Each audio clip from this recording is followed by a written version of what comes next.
De l'autre côté du mur. Le mur éternel. Hola todos. Vous m'avez manqué. You can't do what we want to do.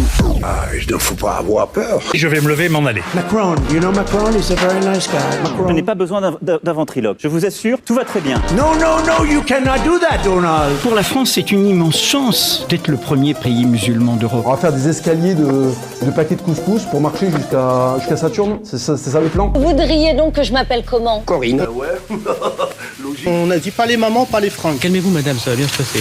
Présenté par Jean-Michel Aplati et Trotsky. Et bonjour tout le monde. Oui, nous sommes de retour après une petite semaine d'absence. Jean-Michel Aplati pour vous servir, avec moi Monsieur Trotsky. Bonjour Trotsky. Eh oui, c'est les vacanciers là qui vous parlent, pas du tout. C'est faux. Non, pas du tout. On a eu un problème technique. Enfin, c'est vraiment 100% de ma faute cette fois-ci. C'est ya. On a enregistré la semaine dernière un podcast de 2 heures quasiment. Et puis au moment du montage, je me suis rendu compte qu'en fait mon micro n'avait pas enregistré le podcast. Donc si vous voulez, comment vous dire qu'on a eu vraiment les morts, j'étais dépité quoi. Moi j'étais pour diffuser que ma partie. Donc en fait c'est comme si personne me répondait. Et puis c'était génial, pendant 2 heures, il y avait à peu près 1 heure de blanc et 1 heure de c'est moi qui parle. Je trouvais ça super comme idée. Et bizarrement, le comité de direction n'a pas validé cette idée. Donc moi j'étais étonné, mais bon. Ça faisait un peu quand même discours stalinien. Toi seul qui parle et pas de contradiction. C'était quand même... Exactement. C'était quand même pas ouf. Ouais. Bon, en tout cas, on est super content de vous retrouver. Sachez que si un des podcasts ne sort pas le lundi à 18h, c'est forcément qu'il y a un problème. C'est que soit mon micro n'a pas enregistré, soit on s'est fait écraser par une voiture, soit un islamiste est venu nous couper la gorge. Un des trois. Ouais, sachant que c'est quoi l'ordre des probabilités? Je crois pas que ce soit celui que t'es dit. Faut revoir l'ordre des priorités. Mais oui, c'est un peu ça. Ou alors, je sais pas, il y a une coupure internet mondiale, on ne peut plus poster de podcast. Tu sais, on sait jamais. Même si bon, c'est vrai que la censure se détend plus, que ce soit sur Meta, que ce soit sur X. Les podcasts, pour l'instant, ça a jamais été trop vénère en termes de censure, mais on sait jamais, hein, peut-être qu'un jour, ce sera couper le cordon quand je ferai publier, ça fera erreur, on sait jamais. Il y a peut-être cette possibilité-là, c'est pour ça qu'il faut nous suivre sur les réseaux pour qu'on puisse communiquer quand même. Bon, en tout cas, on est de retour pour votre plus grand plaisir, on est de retour pour un podcast qui s'annonce génialissime, puisque la semaine dernière, en fait, on voulait faire le podcast sur l'investiture de Trump, mais on n'avait pas les images, mais on avait déjà beaucoup de choses à dire. Ouais. Et alors là, on va du coup refaire le podcast de la semaine dernière sur l'investiture de Trump, mais cette fois, on a les images, on a les putains de décrets qu'il a signés, on a plein de choses à raconter, ça va être incroyable. Le pendant ce temps-là en France qui va être exceptionnellement fourni, encore une fois les amis, j'ai l'impression de le dire à tous les podcasts, ouais. mais c'est comme ça, c'est la France, hein. Vous êtes imposé à 45%, mais au moins on se marre. Enfin bref, est-ce qu'on a quand même le sondage, pas de la semaine dernière, mais de la semaine d'avant? Bien sûr qu'on l'a tout à fait. Le sondage, c'était rendez-vous hommage à Jean-Marie Le Pen. Ça paraît tellement loin du coup de ces 2 semaines. Et t'imagines, en 2 semaines, tout ce qui se passe, j'ai l'impression que c'était l'année dernière, quoi, le truc. Bon bref, donc on avait fait un podcast et du coup on se posait la question, est-ce que vous rendez hommage à Jean-Marie Le Pen? Et 2 réponses sont arrivées égalité. La réponse numéro 1, c'est oui, nous rendons hommage à Jean-Marie Le Pen. Et la réponse numéro 2 qui est arrivée à égalité, c'est 1, 2, 3, vive l'Algérie. Voilà, donc ça c'était la réponse un peu vanne. Donc pourquoi pas, parce que je rappelle pour ceux qui n'ont pas écouté ce podcast-là, écoutez-le parce qu'il était vraiment bien. C'est parce qu'en fait sur la place de la République, il y avait eu des mecs avec des enceintes qui chantaient 1, 2, 3, vive l'Algérie pour fêter la mort de Jean-Marie Le Pen. Du coup j'avais mis ça dans les réponses du sondage et c'est la réponse qui est arrivée en tête, égalité avec oui. En buvant du mousseux évidemment, parce que ces gens-là ne boivent que de la merde. Bon, merci mon ami Trotsky. Le nouveau sondage de ce podcast paraîtra évidemment sur Spotify. Ouais. À vous de réagir évidemment, à vous de voter, tout comme si vous nous écoutez sur YouTube, eh bien à vous de vous abonner, de liker et de partager le podcast à toute la famille. C'est parti les amis, welcome in board, PNC aux portes, on prend l'avion et on file direction les États-Unis d'Amérique. De l'autre côté du mur. YMCA, it's fun to stay YMCA. It's on the street, to the weather went fall, and the weather went way to the YMCA, it's free from two. T'es dans tes chiottes ou quoi? Non, pas du tout. Bah non, pas du tout, j'avais un micro de chanteur. Ah oui. Ah mais ça s'est pas vu hein. Bah oui. Bah, vous croyez que quoi, les stars internationales elles chantent avec leur micro comme ça? Non, il y a des effets de partout et tout. Si j'ai pas le droit d'être le chanteur que je veux être, attendez. Il y a la saison de la Starac qui vient de se finir, il y en a une nouvelle qui va recommencer, donc à toi de t'inscrire. Ah ouais, c'est clair. Bah sauf que quand ils vont me demander c'était la saison dernière, je crois, au mec là de danser en talons. et il y en avait un qui avait refusé, ça avait fait une polémique et tout. Moi, c'est pas là que ça va faire polémique, hein, ça va faire polémique des bons jours. Hein. Donc ça va être un problème. Hein. La TF1, les mecs, comment te dire que je vais être exclu directement. En fait, je ne passerai même pas le casting. S'ils retrouvent ce podcast, imagine la tête des casteurs. Il dit ça sérieusement là ? Non, tout ça est de l'humour, hein, évidemment. Bon, bref, on chantait sur YMCA à la base. YMCA qui est l'hymne de Trump, hein, ça y est, hein, il l'a mis pendant toute sa campagne évidemment, et évidemment les Village People qui sont venus malgré leur position farouchement anti-Trump depuis 5 ans, qui sont venus se prosterner devant Trump et chanter YMCA devant tout le monde. Petite info quand même utile, je sais pas si elle est utile, mais petite info quand même, les Village People c'est un groupe qui a été créé par des Français. Ah bon. Voilà. Mais écoute, ça me fait plaisir que ce podcast devienne variété musique française. On met des petites infos comme ça me fait plaisir. Ça, c'est vraiment très mainstream. Hein. Voilà, pour tous ceux qui nous écoutent, ne vous inquiétez pas, dans ce podcast, vous aurez des petites infos sur la couleur des cheveux, sur leur compte Instagram, sur leur nationalité. Il y aura de ça, un petit peu de complotisme. Voilà, chacun y trouvera son compte, les amis. Ça nous fait vraiment plaisir. Mais c'est-à-dire, ça a été fondé, parce que les mecs sont pas français quand même. Oui. C'est vraiment des Américains. Non, ça a été fondé par 2 Français. C'est l'idée, je crois que c'est l'idée de 2 Français qui ont proposé ça à un groupe américain. Et alors, je sais plus comment ils s'appellent, les Français, mais en tout cas, bon, c'est 2 Français homosexuels. Bon, voilà, Ah bon? Comment? Dans l'homosexualité, la France rayonne encore, c'est magnifique. Donc voilà, les Village People, c'est 100% bleu, blanc, rouge. Donc j'espère que Trump s'en rappellera avant de nous taxer à 100%. Parce que oui, Donald Trump a prêté allégeance, c'est ça, allégeance ou serment sur la Bible? Crois, ouais, le serment, voilà, sur la Bible. Bon, c'était une cérémonie incroyable, évidemment, en direct du Capitole. Alors, ils l'ont pas fait sur l'extérieur parce qu'il fait jusqu'à moins 15, moins 30 degrés en ce moment à Washington. Donc, ils l'ont fait à l'intérieur du Capitole. Donc, c'était en comité un peu plus restreint, mais c'était vachement bien. Pourquoi? Parce qu'on avait pas mal de personnalités.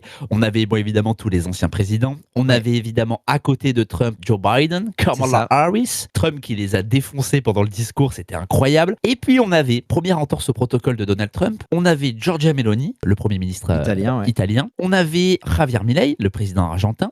Et on avait tous les plus grands milliardaires du monde, donc Elon Musk, le Jeff Bezos, le patron d'Apple, Tim Cook, et on avait aussi Bernard Arnault. Donc comme quoi la France est encore bien représentée, magnifique. Bernard Arnault était au Capitole. Et je pense qu'on y reviendra sur Bernard Arnault parce que là c'est hyper intéressant ce qui s'est passé avec Musk et tout. Mais bon, finissons sur Trump. Mais petite parenthèse, rappelle-moi si on oublie de parler de Bernard Arnault parce que c'est exceptionnel là ce qui se passe. Bien sûr. Alors on avait évidemment toute la famille Trump avec un qui a crevé l'écran, qui est Baron Trump.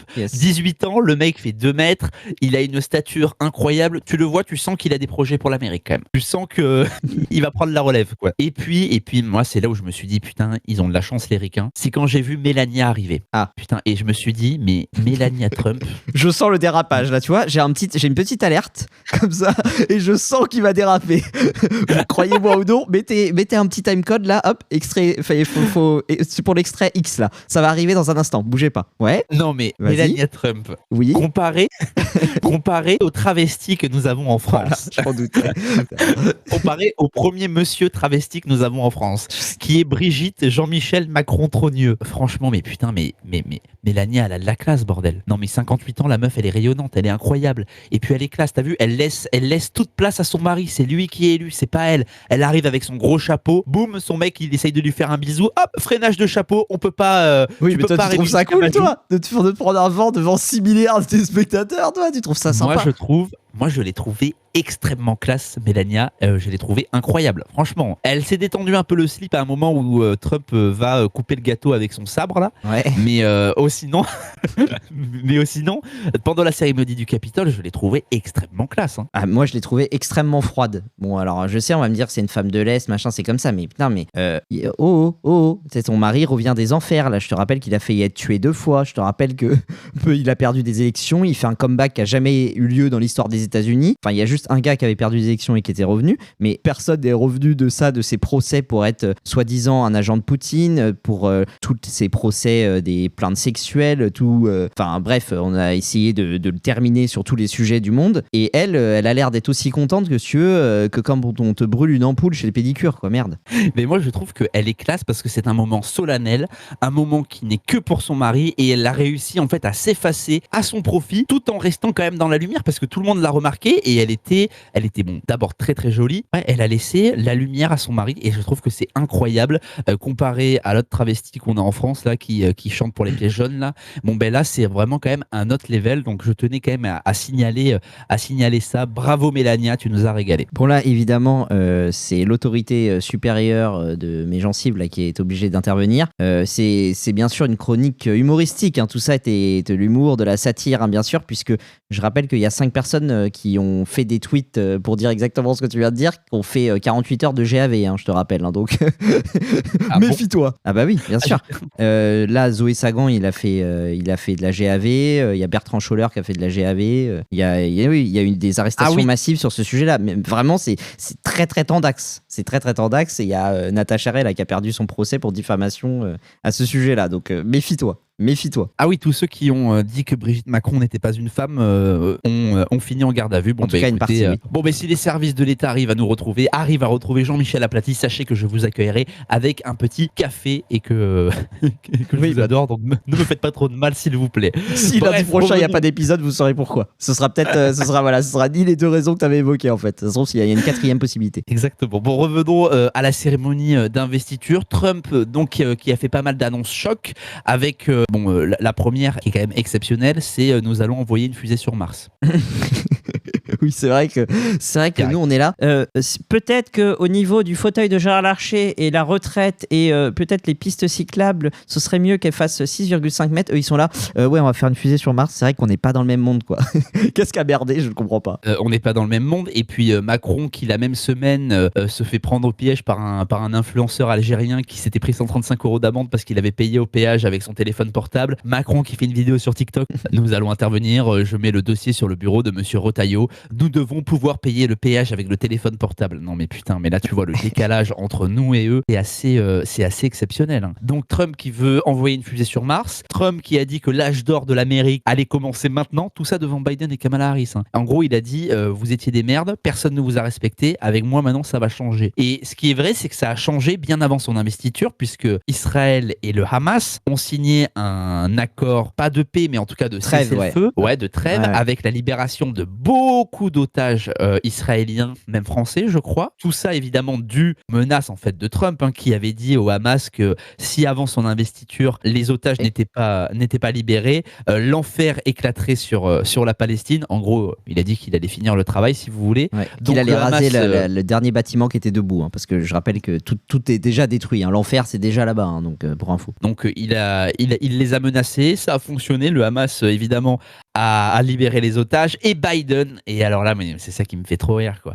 Biden qui s'est attribué les mérites de ça, alors que le mec ça fait 5 ans qu'il est au pouvoir, ça fait depuis 2022 que ça dure cette histoire en Palestine, mais il a jamais réussi à trouver quelque entente que ce soit. Et il dit à la fin de la conférence de presse, quand une journaliste lui pose la question, lui dit alors c'est grâce à vous ou grâce à Trump le cessez-le-feu en Palestine? Et lui il se retourne en mode et il dit c'est une blague, en mode c'est évidemment grâce à moi, quoi, alors que évidemment pas du tout. C'est ça, et ce qui est magnifique c'est que les journaux français ont joué le jeu. Moi j'ai lu des articles qui disaient le cessez-le-feu à Gaza entre Biden et Trump, les négociations ont été âpres ou je sais pas quoi, comme si Biden était encore dans le coup. Les gars, il est plus du tout dans le coup de ce cessez-le-feu là. Faut arrêter de sauver cet honneur de ce gars qui est tellement sénile, qui n'a pas pu se représenter, que son propre parti a dit ouais non en fait ça va pas le faire parce qu'en fait t'arrives plus à aligner 2 phrases. Non mais les gars, enfin faut être sérieux quand même, 30 secondes. Je sais pas si vous vous souvenez des débats entre Trump et Biden pendant le début de la campagne présidentielle. Il y avait des moments où Trump disait j'ai pas compris ce qu'il vient de dire. C'était lunaire, hein. oui. Et à la fin, ils avaient dû obliger peut-être de les interdire. Ils pouvaient pas se couper en débat. En gros, c'était chacun faisait une phrase et ils pouvaient pas se couper parce que sinon, en fait, Biden, le pauvre, il aurait pas pu réagir quand on lui coupe la parole et tout. Tellement il est à l'ouest complet, le mec. Et alors, est-ce que tu m'autorises une petite minute complot? Ah bah avec plaisir. De toute façon, là tu pourras pas faire pire que ce que tu as dit sur Brigitte Macron qui, je le rappelle, pour l'instant tous les procès disent que c'est bel et bien une femme, c'est une terroriste complotiste, conspirationniste. Voilà, Jean-Michel Aplathy est un dangereux délinquant. Oulala, tuez-le. Non mais excuse-moi, mais quand Mais on vas-y, voit fais ton complot. non mais quand on voit un président des États-Unis comme Biden Oui. aussi sénile, est-ce qu'on est en droit de se poser la question de qui dirige vraiment le pays? Ah ben on est tout à fait en droit de se poser des questions et c'est pour ça que moi j'avais cette discussion, figure-toi, une petite parenthèse, j'ai vu une story d'une amie à moi qui était très virulente sur Macron etc et qui me disait genre qu'elle voulait plus ou moins rouler dessus ou je sais pas quoi, mais c'était évidemment de l'humour hein, bien sûr tout ça et de la satire tout ça sous le compte des conventions de Genève internationales. Et en fait je lui disais c'est bien hein, si Macron est battu à la prochaine élection, qu'est-ce que ça changera dans le système si c'est Édouard Philippe en fait? Les mecs croyez pas que c'est Macron qui est tout en haut de la pyramide hein. Il y a évidemment au-dessus et évidemment que Biden il y a des puissances que ce soit les puissances économiques parce que en fait voilà. Je sais comment je vais prendre cet angle-là pour vous faire sortir de « Oulala, ils sont complotistes, ils sont fous ces deux-là, j'arrête de les écouter dorénavant ». Écoutez, on vous a vendu, on dit à chaque fois qu'on parlait de la Russie avant Poutine, on disait « Ah, les oligarques qui gouvernent la Russie, les oligarques, de toute façon, ils mettaient des marionnettes ». Et pour nous, c'est OK. Ça a été établi, je veux dire, dans toutes les écoles de France, dans tout l'Occident. Oui, c'est les oligarques qui gouvernent la Russie, qui mettent une marionnette, machin. Par contre, que ce soit aux États-Unis, c'est complotiste. Pourquoi ce serait pas de la même manière les oligarques qui gouvernent totalement aux États-Unis en fait? Clairement, en tout cas, quand on voit le personnage Biden, le mec est plus capable d'aligner un mot, qui est plus capable de monter dans son avion sans tomber dans les escaliers, on est évidemment en droit de se poser la question. Les mecs ont dû mettre en catastrophe une meuf nulle à chier, qui est Kamala Harris, qui est sa vice-présidente. Et je rappelle qu'elle a été sa vice-présidente non pas parce qu'elle a été compétente, mais parce que c'était une femme noire et lesbienne. Enfin, peut-être pas lesbienne, mais en tout cas, elle disait qu'elle avait déjà bouffé des chattes. Enfin bref, un truc dans le genre. En tout cas, parce qu'elle était une femme et noire, ça c'est sûr. Donc c'est pour ça qu'elle a été en partie sa vice-présidente et ils l'ont assumé d'ailleurs en 2020. Il n'y a rien de complotiste dans ce que je dis. Hein. Ils l'ont assumé. On a dit, nous en vice-président, on va mettre automatiquement une femme racisée, comme ils disent. Voilà. Donc c'est pas complotiste ce qu'on dit. C'est la vérité. Et donc ils ont mis cette femme, Kamala Harris, qui a fait une campagne catastrophique évidemment. Elle a été battue, mais vraiment à plat de couture. Et les seuls États qu'elle a remportés, je tiens à la rappeler quand même, et ça c'est pas complotiste ce que je vais dire, c'est avéré, vérifié, et en fait c'est légal hein, aux États-Unis. Les seuls États que Kamala Harris a gagné, c'est des États où on n'est pas obligé de présenter sa pièce d'identité pour voter. Oui, bon, oui, c'est vrai. Alors, c'est peut-être totalement un hasard, mais en tout cas, c'est vrai que cette statistique est vraiment absolument délicieuse. Mais il se trouve que c'est aussi les États qui sont les plus progressistes, machin, qui eux, la carte d'identité. Oui, bien sûr. Donc, oui, c'est quand même c'est marrant de pouvoir dire, voilà, Kamala Harris, tu vas remporter que les États où on n'est pas obligé de présenter sa pièce d'identité pour voter. Ça, c'est quand même assez beau. Dans l'histoire, on retiendra ça. Trump qui a du coup signé une tonne de décrets. Alors, j'ai appris qu'aux États-Unis, c'était assez normal de faire des trucs comme ça, de signer plein de décrets. Efficace, tu veux dire? Ouais, d'être efficace. Ah oui. Apparemment, Biden l'avait fait aussi. Ouais. Mais Trump a été très, très efficace, évidemment, avec directement une sortie des accords de Paris. Donc, les accords de Paris, vous savez, c'est en gros, c'est pour limiter le réchauffement de la planète. Donc, il n'y a que genre 10 pays qui se mettent ensemble et qui disent, bon, les gars, on va limiter le CO2. Bon, pendant ce temps-là, il y a des mecs, en fait, dans leur pays, il n'y a pas de poubelle. Donc, ils vident tous leurs déchets dans la mer. Mais eux, ils ne sont pas dans les accords de Paris. Donc, c'est vous, les Français, là, qui vous prenez les ZFE dans le cul, là. Oui. Voilà, ça, c'est cadeau. Et je rajouterais que les pays qui en ont rien à foutre et qui nous ont dit, hein, jamais, nous, on ne limitera ni la pollution, ni le CO2, ni même le plastique, tout ce que vous voulez. C'est des pays, par exemple, l'Inde, qui ont 1 milliard d'habitants. Vous êtes 60 millions. Donc, qu'est-ce que vous allez faire, en fait, face à 1 milliard d'Indiens qui ont décidé de polluer à foison, en fait. Voilà, donc on pèse rien comparé à ces pays. Et alors l'Inde, pour faire un petit aparté, si vous connaissez pas l'Inde, regardez des vlogs de Français en Inde. Les mecs boivent du café dans un verre, en fait, et ils disent au mec, c'est où que je vous redonne le verre. Le mec lui dit non, jetez-le par terre. Voilà, ça c'est pour vous donner en fait une idée de l'Inde, en fait. Les mecs ont un espèce de fleuve qui s'appelle le Gange. Ouais. Les mecs vont se purifier, voilà, dans le Gange, mais c'est pour vous dire en fait le Gange, les mecs chient dedans en fait et brûlent des cadavres à l'intérieur. Enfin bon bref, c'est n'importe quoi. Donc eux ils sont pas dans les accords de Paris. Hein. Eux la ZFE, il y aura pas de ZFE en Inde. Hein. Voilà. Et eux, ils sont 1 milliard. Qu'est-ce que tu vas faire? Qu'est-ce que Voilà. tu vas faire? Donc voilà, donc j'espère que vous avez votre voiture critère 1. Moi, je connais des gens qui, de leur plein gré, ne se chauffent pas l'hiver. Moi, j'en connais personnellement. Ils ne se chauffent pas l'hiver, c'est très très grave et tout. Et pendant ce temps-là, il se passe ça sur la Terre. Mais qu'est-ce que... Et eux, ils disent, oui, mais on peut pas raisonner comme ça. C'est pas parce que ils se jettent de la falaise qu'on va se jeter dans la falaise. Enfin bref, il y a des gens, tu sais, tu peux pas les sauver non plus. Ouais. Bon, bref. On peut pas sauver toute la misère du monde. Et la misère du monde n'est pas que en Afrique, contrairement à ce qu'on pourrait Non. croire. Elle est aussi en France, dans une maladie mentale qui s'appelle évidemment l'écologie. Et bon, certains se font avoir, bon, d'autres arrivent quand même à sortir un peu de ce nouveau dogme qui nous est imposé, évidemment. En tout cas, voilà, si vous connaissez une personne psychiatriquement instable et psychiatriquement fragile sur le sujet de l'écologie ou sur d'autres sujets d'ailleurs, n'hésitez pas à lui transmettre notre podcast. Oui. À mon avis, Il ne passera pas l'intro en fait. Il va entendre une personne de l'intro, il va faire ah mais attends c'est incroyable. Oula ils ont mis cette personne là dans le générique. Ah bah il passera pas l'intro le mec donc. ou alors il se jettera sous un train. Enfin bref, tout ça pour vous dire que Trump a signé beaucoup de décrets, donc la sortie des accords de Paris, Ouais. la sortie de l'Organisation mondiale de la santé, ça c'était très très Ouais. intéressant. C'est tous les sujets Puisque les- complotistes, hein, c'est énorme. Alors là Exactement. climat et tout c'est énorme. Ouais. Trump a dit qu'en gros il versait 500 millions de dollars de subventions par an à l'OMS. Il a dit en gros ça sert à rien. Donc on en sort. Donc ça c'est réglé. Ouais. Trump a signé des décrets évidemment pour la fin de l'immigration. Il faut savoir que des raids de policiers ont déjà été envoyés dans certains États pour expulser, d'ailleurs ils ont mis les photos sur Twitter, le gouvernement américain, pour expulser un maximum de monde en un minimum de temps. Alors eux ils projettent 11 millions d'expulsions en 4 ans. Bon, je sais pas si ça va être possible, mais en tout cas les premiers charters sont partis et vous pouvez aller d'ores et déjà aller voir les photos évidemment sur le X de Trump, de Musk ou même tout simplement des États-Unis d'Amérique. Donc incroyable, l'efficacité La à son vitesse paroxysme. c'est incroyable putain.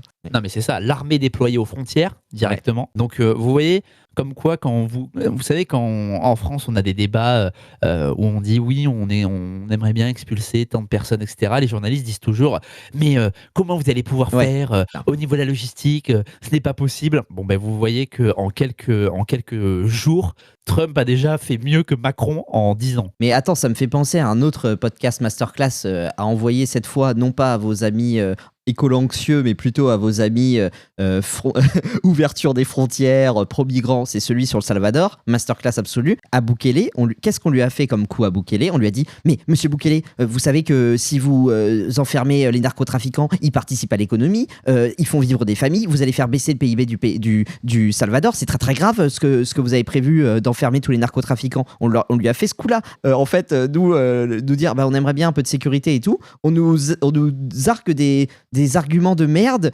économiques, des arguments pourris. C'est genre, on va pas régler un problème parce que. Mais attends, non, tous les problèmes, on va les régler et on verra. Et au final, petit spoiler, mais on l'a déjà dit, au final, le PIB du Salvador a augmenté. Parce que les gens, quand ils sont en sécurité, ils consomment plus. Donc, vos gueules. Et sur le truc de oui, on peut pas expulser autant les gens, mais parce que là, on met des moyens de merde. Parce que là, je vous rappelle que les policiers, ils sont mobilisés justement pour verbaliser les automobilistes qui ne sont pas dans la voiture covoiturage là et qui sont dans la file de covoiturage à Paris ou dans la ZFE. Donc, si on les mobilise, par exemple, pour expulser les gens, croyez-moi qu'on peut en expulser des gens. Tout est une question évidemment de volonté politique et Trump le prouve évidemment.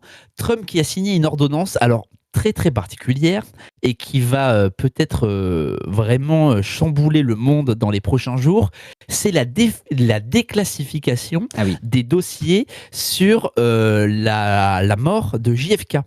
Mais je te jure, mais j'ai l'impression qu'on est dans le bingo complotiste, mais c'est exceptionnel. Chaque sujet, c'est les sujets les plus ghettos du monde. Ah ouais. Donc JFK et Martin Luther King. Alors le mec, oui. Donc en fait, visiblement, il y a des archives secrètes sur ces assassinats et il a décidé de tout rendre public. Alors je sais pas sous quelle forme ça va se faire. C'est-à-dire, c'est quoi? Il met sur un site internet des archives, chacun peut aller consulter. Comment? Je sais pas exactement concrètement comment ça va se passer, mais visiblement toutes les infos seront publiques. Moi, franchement, j'y connais pas grand-chose dans ce meurtre de JFK. Ce que je sais, c'est que tout n'est pas très très clair. Il y a pas mal de zones d'ombre, notamment par rapport aux positions des tireurs, etc. Donc, écoute, on verra ça dans les prochains jours, du coup. Bah, comme tout à l'heure, on a amorcé une petite minute complotiste, je vous fais la thèse officielle. Et puis, si vous esquissez un sourire, c'est que vous êtes complotiste, d'accord ? La thèse officielle, c'est donc Kennedy est dans sa voiture à Dallas, il se balade. Un tireur, donc lui tire dessus, il meurt, etc.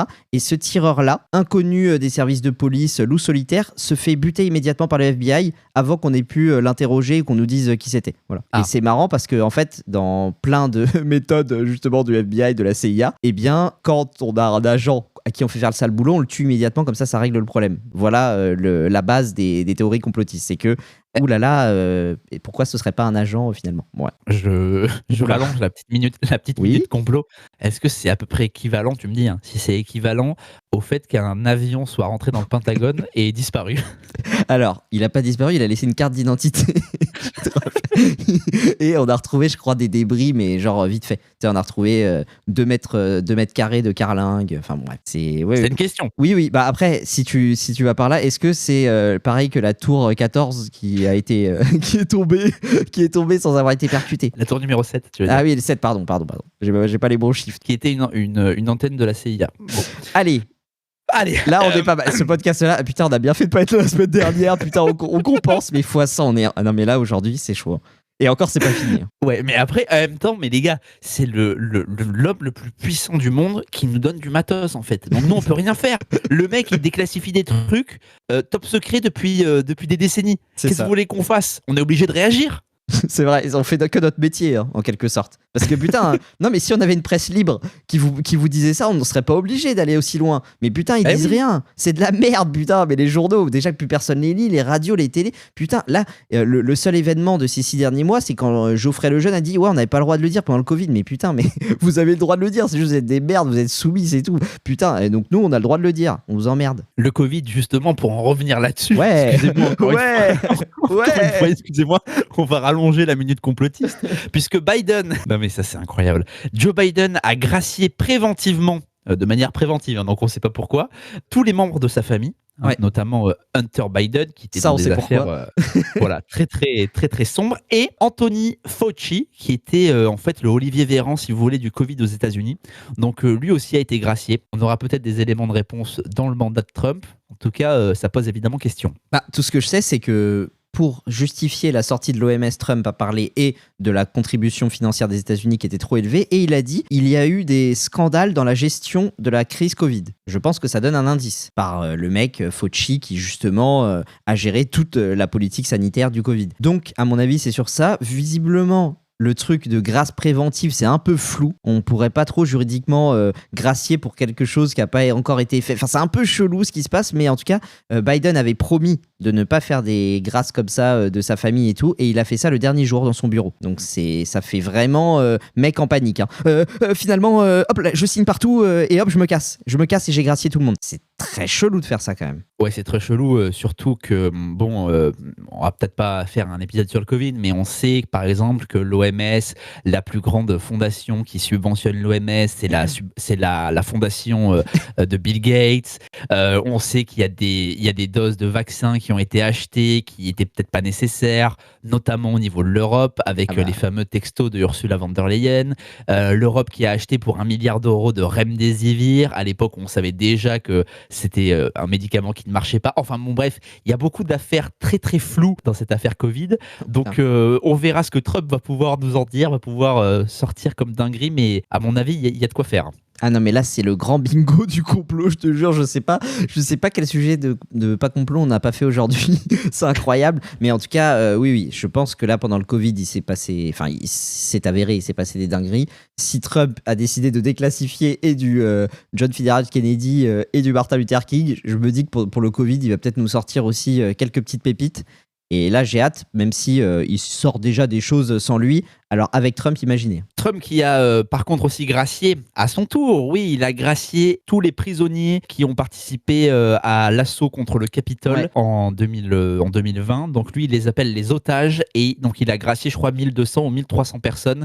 Donc, il y a des mecs qui étaient quand même condamnés à plus de 30 ans de prison qui ont été graciés, les gars. Je vous le dis. C'est ça. Alors, ce qui est trop drôle, c'est que du coup, dans nos médias, on a lu que ça. On a fait que, voilà, Trump, il gracie ses émeutiers, ces mecs qui ont essayé de renverser la démocratie aux États-Unis. Personne n'a parlé de Biden et de sa famille. Donc ça, déjà, premier point. Mais oui, effectivement, il a gracié, c'était l'assaut du Capitole. Il y a des trucs chelous aussi dans cette affaire. Moi, je suis pas 100% un grand fan des mecs, des gros bœufs américains là, qui sont allés au Capitole. Mais il est vrai que les policiers ont fini par ouvrir les barrières. Eux, ils disent que c'est sous la pression. Il y a des vidéos qui montrent que visiblement, ils ouvrent ça un peu rapidement. Il y a une vidéo, tu sais, l'espèce de chaman ou je sais pas quoi là, le mec avec les cornes, où il est escorté par des policiers à l'intérieur du Capitole. Genre, bonjour monsieur, bah là regardez, c'est le bureau, donc vous pouvez aller à droite et tout. Il y a des trucs très très chelous dans cette affaire. Est-ce que c'est parce qu'ils étaient vraiment mis sous pression? Est-ce que c'est parce qu'on a laissé faire pour faire un scandale sur Trump? Parce que Trump, lui, avait appelé au calme,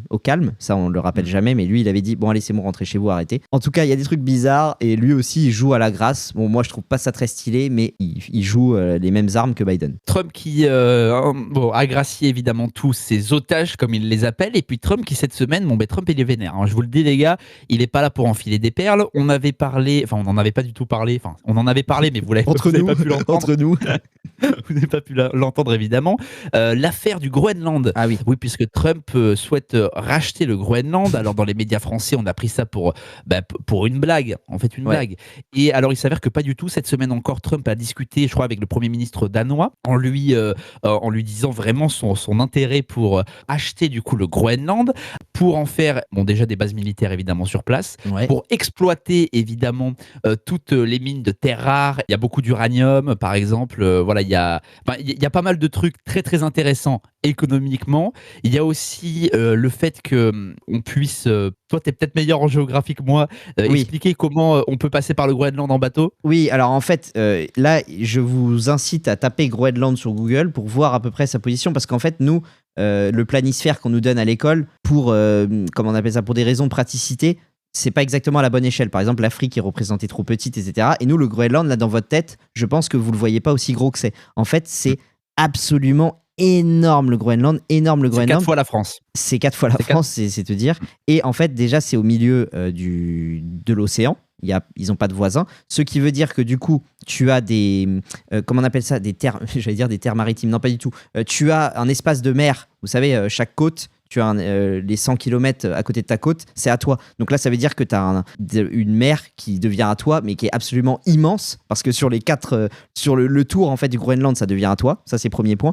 Et en fait, le Canada, le Groenland longe le Canada sur quasiment toute sa façade est. Ce qui veut dire que pour des raisons de chemin économique, si tu veux aller ravitailler le haut du Canada, etc., tu passes par le côté du Groenland. Donc le Groenland, c'est méga stratégique. C'est les routes des bateaux, en fait, parce que tu peux pas traverser le Groenland, en fait. Vous allez voir la carte, vous allez très vite comprendre pourquoi c'est hyper stratégique en termes de route maritime, en fait. C'est pour ça que la France a beaucoup d'îles comme Mayotte, la Nouvelle-Calédonie, etc. C'est parce que, du coup, grâce à ça, nous avons la deuxième plus grosse région maritime du monde derrière les États-Unis. Mais il n'y a pas que ça, évidemment. Il y a le fait que ce soit aussi donc, très très grand, comme on l'a dit, le Groenland, et que Trump puisse y installer 2 nouvelles bases militaires, puisque certaines, l'OTAN en tout cas, sont déjà au Groenland, et qui seraient quand même assez proches de la Russie. Donc là, pareil, est-ce qu'il n'y aurait pas un espèce de conflit entre encore la Russie et les États-Unis à cause de ça? Ceci étant, tous les médias français nous ont dit que voilà, c'était un scandale de vouloir encore annexer un nouveau pays, blablabla. Il s'avère que selon un sondage, 68% des Groenlandais sont favorables à l'idée de conclure un accord avec Trump pour le Groenland. C'est-à-dire 20 personnes. Il n'y a personne au Groenland. Ils sont 57 000 au Groenland, donc 57 000 dans un pays 4 fois aussi grand que la France, ça, voilà. Et surtout qui vivent dans des conditions extrêmement difficiles. Le taux de meurtre est très très élevé au Groenland. La consommation d'alcool par habitant explose tout, puisque c'est la consommation la plus élevée du monde. Les taux de suicide sont également les plus élevés du monde. Un taux de 68 suicides pour 100 000 habitants, donc c'est vraiment... Quand t'es que 56 000, c'est énorme. En fait, c'est ça le truc, c'est que sur une population qui est déjà toute petite. T'imagines le taux de suicide pour une toute petite population. Exactement. Le Groenland qui manque aussi beaucoup de logements, avec 1000 logements demandés par des habitants. Et en fait, le Groenland est tout simplement dans l'incapacité de les fournir, puisque c'est un pays qui dépend évidemment du Danemark. Le Danemark subventionne le Groenland à hauteur de 500 millions d'euros par an, mais ça ne suffit évidemment pas. Et les Groenlandais ne vivent exclusivement que de la pêche. Donc autant vous dire que construire des maisons quand on a un budget inférieur au PIB du Ouganda. Bon, ben c'est chaud. Donc voilà pourquoi les Groenlandais sont pour l'achat du Groenland par les États-Unis. Et puis aussi, puisqu'ils se disent, c'est soit Trump qui vient chez nous, soit ça va être des Chinois au bout d'un moment. Donc dans les deux cas, va falloir choisir, quoi. Mais les mecs, donc ils sont alcooliques au bord du suicide et pauvres, alors qu'en fait, ils ont un espace inexploité de fous furieux, puisque comme vous avez compris, il y a 50 000 personnes sur la taille de 4 fois la France. Donc il y a un terrain de dingo. Si vous voulez, normalement, tout le monde devrait avoir un manoir de 500 hectares. Donc ça, déjà, on ne comprend pas. Et en plus, dans cette plaine non habitée, il y a tous les métaux rares qu'on a cités tout à l'heure, mais il y a aussi, ce qu'on n'a pas dit, c'est que c'est le premier producteur de rubis au monde. Il y a de l'or, il y a du fer, il y a du zinc, il y a tout ce que vous voulez. Et il y a du pétrole et du gaz. Il y a tout, en fait. Ils devraient être blindés. Les mecs, ça devrait être le Qatar. Et alors là, vous vous dites, mais pourquoi les mecs n'exploitent pas ces terres ? Eh bien, puisque figurez-vous que comme le Groenland dépend du Danemark, le Groenland est dans l'Union européenne. Et oui. Et les normes européennes ne permettent pas, les normes écologiques européennes ne permettent pas aux Groenlandais d'exploiter tous ces sols, en fait, si vous voulez. C'est ça. D'où l'intérêt de Trump, parce que Trump, lui, va racheter le Groenland. Et lui, en fait, les normes européennes, Ursula von der Leyen, Trump, il lui pisse dessus. Donc lui, vous inquiétez pas que l'uranium, il va forer comme un porc, et vous inquiétez pas que les Groenlandais, ça va devenir le Qatar dans quelques années, hein. Mais c'est exactement ça. Parce qu'en fait, si vous voulez, on soupçonne des réserves de gaz et de pétrole sous la mer. Et sous la mer, on n'a pas le droit d'y aller en Union européenne. On n'a pas le droit de forer sous la mer pour des raisons du poisson-chat et des algues méridionales. Donc si vous voulez, lui, Trump, il a quitté les accords de Paris. Donc c'est pas pour respecter les règles du gaz européen. Sachant que, petite parenthèse, là vous allez peut-être dire, oui, on a raison les Européens de pas vouloir forer les sols sous la mer, pourquoi pas ?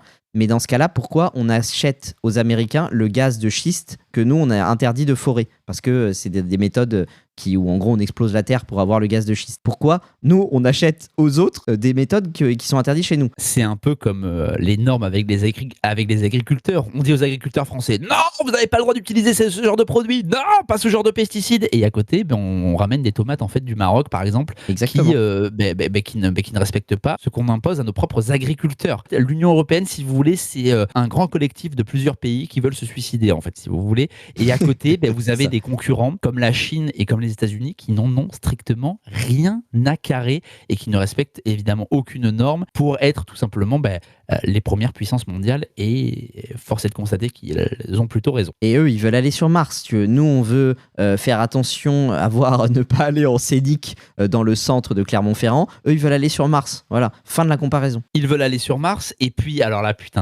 j'ai trouvé encore un chiffre, mais excusez-moi, hein, mais alors vous allez dire que je m'acharne sur la France, mais je veux pas m'acharner. Je ne veux pas. Mais j'ai pas le choix.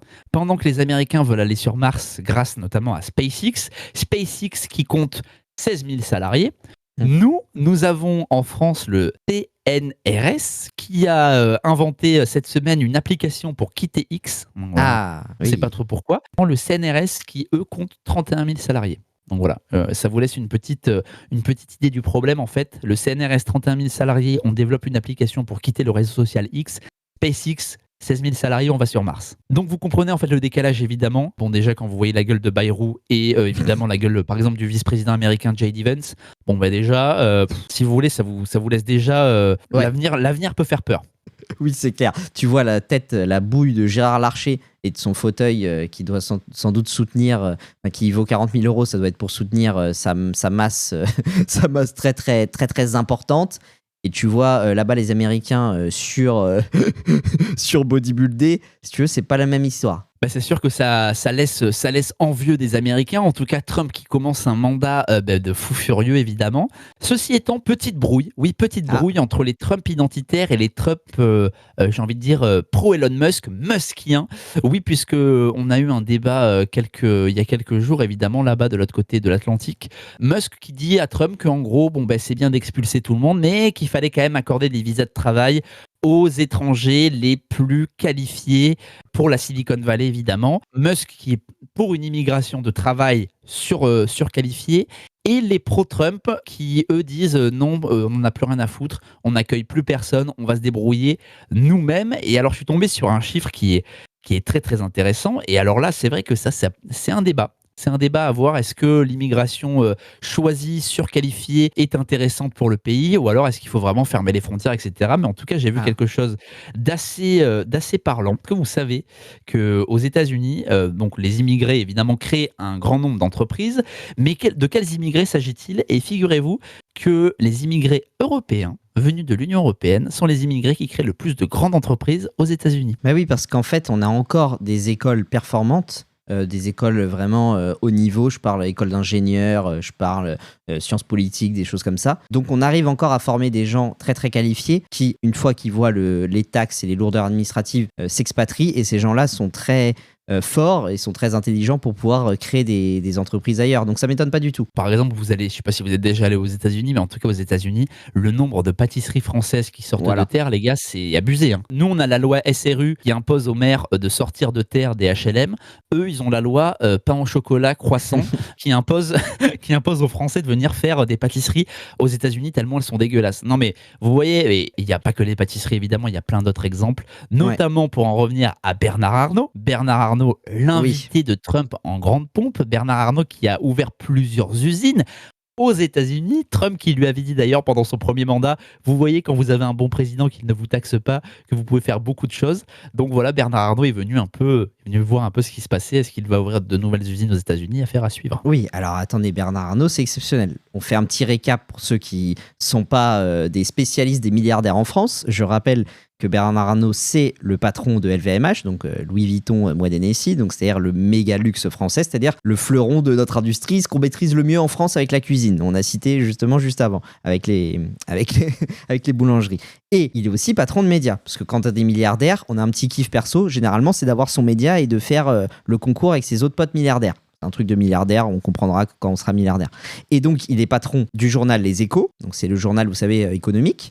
Il est patron du Parisien aujourd'hui en France et de Radio Classique. Et alors, ce qui est absolument génial, c'est que ces trois médias-là, ils défèquent, si vous voulez, ils assassinent Musk et Trump à longueur de temps, évidemment, hein, c'est des médias français. Ah ouais, Trump, machin, je pourrais vous retrouver, on pourrait y passer la journée, hein, vous lire les articles du Parisien, Trump, voilà, l'impérialiste sur le Groenland, sur tous les sujets sexuels, machin, l'agent du KGB, tout ça, on pourrait lire tout ça. Et pendant ce temps-là, leur patron, qu'est-ce qu'il fait? Eh bien, il a vendu 15% de ses actions à Elon Musk. Elon Musk a acheté 15% d'LVMH. Mais c'est pas génial? Pendant que toi, tes journaux pissent dessus. Mais attends, c'est là le business par rapport à l'idéologie, en gros, ce qu'on sort au petit peuple. Voilà, le petit peuple, voilà. Lisez Le Parisien. Trump méchant. Et pendant ce temps-là, eh bien, moi, je fais un business. 15% de LVMH, ça doit pas être 2,50 € à Elon Musk. Et oui, parce que le business, en fait, les gars, n'a pas d'idéologie. C'est ça qu'il faut comprendre. Là, les woke, ça marche très bien parce que ça fait stylé de son entreprise. Mais le jour où ça marchera pas, ils défendront autre chose. Comme, par exemple, je suis désolé de faire un point Godwin directement, mais comme des entreprises soutenaient les nazis parce que les nazis étaient au pouvoir, c'est bien d'avoir des trucs d'entreprise, eh bien, on pourra soutenir Mélenchon si c'était lui président. Ne croyez pas que ce sont vos amis, là, ces entreprises de merde, qui ont leur soi-disant leur charte idéologique pourrie. Ne croyez pas, business is business, l'argent avant tout, les gars. Exactement, et on le remarque pourquoi? On le remarque parce que, par exemple, Mark Zuckerberg, donc patron de Meta, Facebook, Instagram, qui est des officines pro-woke, à gauche, qui subventionnait à hauteur de 8 millions d'euros des entreprises françaises comme l'AFP pour fast-checker, en gros, pour censurer, qui vient de faire un virage à 360 degrés, les gars. En mode, il n'y aura plus jamais de censure sur Instagram, sur Facebook, etc. Parce que le mec, en fait, il s'est rendu compte que le virus woke commençait un peu à s'estomper, en tout cas bien aux États-Unis. Nous, si vous voulez, on a à peu près 10 ans de retard sur les États-Unis, donc d'ici quelques années, c'est fini le wokisme en France. Hein. Et donc, le mec a fait un virage à 360 parce qu'il s'est dit, attends, c'est où qu'il y a du business déjà? Ah oui, c'est dans la liberté d'expression, ok, je vais faire comme Elon Musk. Bah oui, parce que là, évidemment, en France, on vous vend que toute la Terre quitte X, que ça va s'effondrer. C'est Marianne James qui a publié une vidéo il y a quelques jours pour dire « Et en bourse, ça va s'effondrer, X, quand on aura tous quitté. » Mais en fait, X, ça marche très bien. Désolé de vous le dire. Et en fait, nos 300 députés LFI, Ouest France et Mediapart qui ont quitté X, ça ne pèse rien du tout en fait. Pour en finir avec le sujet américain, j'ai vu il y a quelques heures de ça que Zelensky et Poutine étaient prêts à négocier avec Trump. Donc la guerre en Ukraine qui pourrait se terminer d'ici peu. Bon, de toute façon, si elle se terminait pas au niveau d'une négociation de paix, de toute façon, elle se serait terminée sur le terrain avec une victoire évidemment écrasante de la Russie, qui aura mis du mi-temps quand même, mais qui aura fini évidemment de toute façon par gagner, ce qui est logique évidemment, hein, et ce qui prend d'ailleurs à contre-pied tout ce que les médias français nous ont dit depuis 3 ans, que l'Ukraine reprenait des terrains à la Russie. C'était évidemment faux. Enfin, les mecs reprenaient 100 mètres de terrain quand ils en perdaient 600 km, si vous voulez. Non, c'était impossible. C'était évidemment impossible pour l'Ukraine de résister. En tout cas, pas sans l'aide occidentale. Bon, maintenant que l'aide occidentale va être bien réduite, il faut vraiment maintenant se mettre autour de la table. Donc on espère que cette guerre va évidemment s'arrêter, puisqu'on en a plein le cul de « Oh, la hausse des prix, c'est à cause de la guerre en Ukraine ». On en a plein le cul de cette excuse. Donc voilà, normalement ça devrait d'ici quelques jours s'arrêter. Et c'est tant mieux. Ouais. Est-ce qu'on a d'autres choses à dire sur Trump ? Juste que Trump, à propos de la guerre en Ukraine, il a quand même mis quasiment les aides, il les a diminuées de 90%. Là, il ne finance presque plus l'Ukraine pour se battre contre la Russie. C'est pourquoi Poutine a fait un appel du pied en disant que lui, il était vraiment très, très heureux de pouvoir commencer à négocier avec Trump. Il attendait juste les signaux de Washington. Voilà, c'est sa phrase. Donc là, tous les feux sont au vert pour que ça négocie. Parce que Trump a fait ce qu'il avait dit, c'est-à-dire on arrête de financer cette boucherie et on va négocier. Donc tous les voyants sont au vert. Le problème de Zelensky, c'est que c'est un showman qui joue du piano avec sa bite, et le problème c'est qu'il n'est pas très très intelligent, puisque une des conditions de la négociation, et alors là il ne pourra évidemment jamais l'obtenir, c'est l'entrée de l'Ukraine dans l'OTAN et dans l'Union européenne. Le mec n'a rien compris à ce qui se passait en fait. Le mec n'a pas compris qu'il est en guerre avec la Russie depuis 3 ans pour exactement ces motifs-là. Et le mec dit quoi ? Une de mes conditions pour la négociation, c'est d'entrer dans l'OTAN et dans l'Union européenne. Non mais mec, t'as pas compris ce qui se passait en fait. Ouais, bah écoute, je sais pas s'il est pas intelligent, parce que le mec là maintenant, à l'heure actuelle, il est milliardaire, hein, il a des chalets partout, des maisons partout. Donc niveau retraite, il s'est mis très très bien, même s'il a risqué sa vie à de nombreuses reprises et il a été courageux quand même si après il est vite passé en comment on appelle ça en commercial. J'allais dire en mendiant, mais c'est un peu dur. Non, c'est un peu dur. Il a fait des tournées de pots d'amitié, s'il vous plaît, participez un petit peu. Mais là, le mec, je pense que sa retraite dorée est bien assurée. Donc, je pense pas si bête que ça, mais c'est juste que c'est normal. Avant de négocier, tu commences à montrer les muscles, à dire nous, on veut absolument. Enfin, en gros, il demande des trucs impossibles, et après, chacun feront des concessions l'un vers l'autre. Enfin, je pense. Ou alors, sinon, il va te dégager. Sinon, je te le dis, Trump, il va le dégager. En tout cas, quand la guerre en Ukraine sera terminée, on achètera évidemment de nouveaux pulls à Zelensky, parce que ça fait quand même 3 ans qu'il tourne avec le même pull, et donc j'imagine qu'il doit être assez sale. Bon, en tout cas, voilà pour tout ce qui est de l'investiture de Trump. Donc voilà, 47e président des États-Unis d'Amérique. Ça va être un mandat, les amis, incroyable. Accrochez vos ceintures, parce que là, ça va être pas mal. Ah ouais, oh putain. Allez, je fais une toute petite parenthèse, mais t'as vu, il a mis... maintenant, il n'y a plus que 2 genres aux États-Unis. Il y a hommes et femmes. On a arrêté zèbre, zébulon, on a arrêté arbre qui pique, enfin on a arrêté tout ça. Oui, il a dit putain, il a dit ça dans son discours. Ouais. Il n'y a que 2 genres, le masculin et féminin. Et tu sais, la gauche a dit non mais c'est quoi ce nazi, etc. Ouais. Enfin bon bref. Oh mais attends, mais j'allais oublier. Quoi ? J'allais oublier avant de filer en France, mais j'allais oublier cette énorme dinguerie. Les amis, attention, j'espère que vous avez lu Orwell, 1984 de Orwell, le ministère de la vérité, parce que là, les amis, c'est exceptionnel ce qui s'est passé sur les ondes du service public. Ah, mais oui, c'est là que tu... Ah oui, mais je me demandais si on allait en parler, d'en penser en France, mais c'est pas en France, je suis con.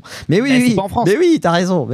Putain, non mais les gars, heureusement qu'on y a pensé, putain, bravo. Non mais les gars, pour vous dire, écoutez la classe journalistique. Alors là, c'est belge, hein, mais on aurait pu faire pareil en France. Bien sûr. Je le dis honnêtement. Écoutez ça, enfin, j'ai même plus les mots quand j'ai... Quand je l'ai entendu pour la première fois, j'ai ri. Écoutez ce qui s'est passé sur la télévision publique belge. Si vous êtes là, c'est parce qu'il y a une particularité dans la diffusion de ce discours. Il va être en léger différé. Pourquoi, Aurélie ? Alors, on a constaté à plusieurs reprises que Donald Trump a tenu des propos racistes, d'extrême droite, xénophobes, d'incitation à la haine également. Et donc, nous avons décidé de diffuser ce discours avec un léger différé pour prendre tout simplement le temps de l'analyse du décryptage. Et c'est une pratique que nous appliquons déjà depuis de nombreuses années à la RTBF, en Belgique francophone, avec d'autres médias, et que nous appelons avec un terme technique qui s'appelle le cordon sanitaire médiatique, et qui nous permet tout simplement d'éviter de banaliser des propos d'extrême droite, des propos d'incitation à la haine, d'éviter de normaliser ces propos. Alors il ne s'agit certainement pas de censure, évidemment que la RTBF ne pratique pas la censure, mais nous ne diffusons pas ce type de propos en direct, nous les analysons et nous prenons le temps de les décrypter et de les encadrer. Mais pourquoi l'avoir classé à l'extrême droite, ce président Donald Trump ? Alors en fait, on a croisé des analyses de plusieurs experts sur l'extrême droite, sur les radicalismes, et ils se rejoignent sur plusieurs éléments d'analyse, notamment le racisme, puisque Donald Trump a considéré par exemple que les migrants mangent des chiens ou mangent des chats, puisqu'il s'est exprimé également sur le fait qu'il ne reconnaissait pas le résultat de la dernière élection présidentielle, ce qui est quand même une remise en question également du système démocratique américain. Il a également invité ses partisans en 2021, on s'en souvient, à prendre d'assaut le Capitole. Et puis il tient des propos régulièrement misogynes, notamment d'insultes à l'égard des femmes. Et donc tout cela fait que nous avons décidé de ne pas diffuser son discours en direct. Ce n'est pas pour autant, et je tiens vraiment à le préciser, que la RTBF est pro ou anti-Trump. Non. Waouh. Oh là là là là, mais c'est... Waouh. En fait, on pourrait refaire 1 heure uniquement sur cet extrait-là. Mais vraiment. Waouh. C'est exceptionnel. Non mais là, je sais pas si vous vous rendez compte, en fait c'est vraiment ça, c'est le ministère de la vérité qui vous dit en fait quoi penser. Et qui vous dit surtout, vous chers gueux, alors là c'est en l'occurrence les Belges, mais vraiment en France on aurait pu vraiment avoir la même séquence sur France Info, France Inter. D'ailleurs on l'a eu dans Quelle époque avec Léa Salamé, avec la meuf de France Inter qui a dit que Elon Musk était un sacré connard, enfin bref. Ouais. Ça fait du bien de le dire, connard. On dirait qu'elle a dit un gros mot pour la première fois, on dirait un enfant de 6 ans. Thierry Breton, vous êtes Che Guevara. Oh putain. Enfin bref. Non mais c'était infernal. Et là, alors là, moi ce que j'adore, c'est alors on appelle ça avec un terme un peu technique qui s'appelle le cordon sanitaire. Mais alors on ne pratique pas la censure du tout. Non. Mais là on va prendre le temps de l'analyse. Pour vous, chers gueux qui nous écoutez, comme vous avez un QI d'huître, et puis on va vous expliquer un peu ce qu'il faut penser. Mais c'est littéralement ça.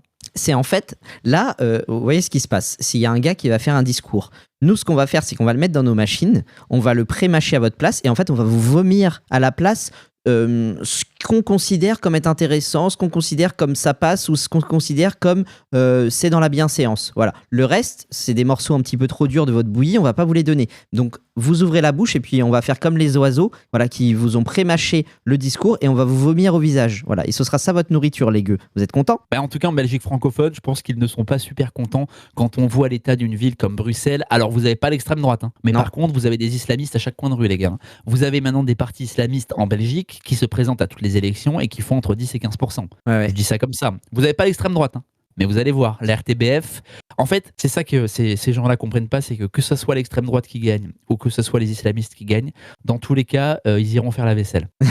C'est pas faux. En tout cas, oui, ils seront soit cocus parce que là, avec les islamistes, ils s'étaient alliés, soit ils seront en prison, mis un peu plus à la dure, c'est l'extrême droite. Donc quoi qu'il arrive, vous allez pas passer un bon moment, ça c'est sûr. Mais là, je suis en train de réfléchir, il se passe tellement des trucs. Je sais pas si t'as vu l'extrait, mais bon, après, on va pas ouvrir des parenthèses de parenthèses, vu le timing qui défile. Du journaliste belge qui explique à Géraldine Maillet, nous on n'invite pas l'extrême droite sur les plateaux, du coup il n'y a pas l'extrême droite dans nos élections. Alors, ça mériterait de faire un petit de l'autre côté du mur sur la Belgique, moi je trouve. Et ben c'est quoi, on va se pencher sur le cas de la Belgique. Allez, on va dire la semaine prochaine. Très bien, c'est la semaine prochaine, c'est parti, on se calme la Belgique. Allez, au moins niveau écologie, on sera juste à côté, c'est parfait, on n'aura pas besoin de prendre l'avion. Par contre là c'est vrai que le temps défile, donc si tu veux bien, je te propose d'enfiler ta blouse blanche, de prendre l'avion et de repartir dans notre si beau pays communiste, la France. Pendant ce temps-là, en France...